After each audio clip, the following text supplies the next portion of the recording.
What are you working on? I'm just trying to get a few weeds out before the massive clean out. The bigger ones. See, there's creeping Charlie, or is it wild garlic? I don't know. But this will be the area where we're planting new plants after the bulb leaves die down.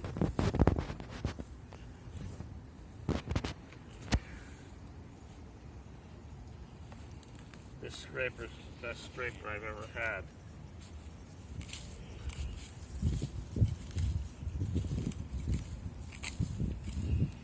See how well it works? Okay, so what's going to go in there? Petunias.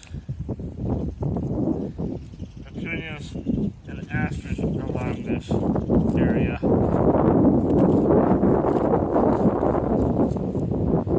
After these bulbs and stuff die down, so I can put them away until next year.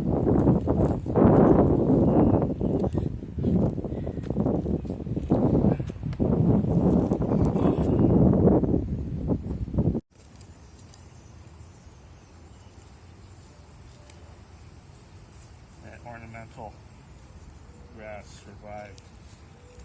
Ornamental cabbage survived that.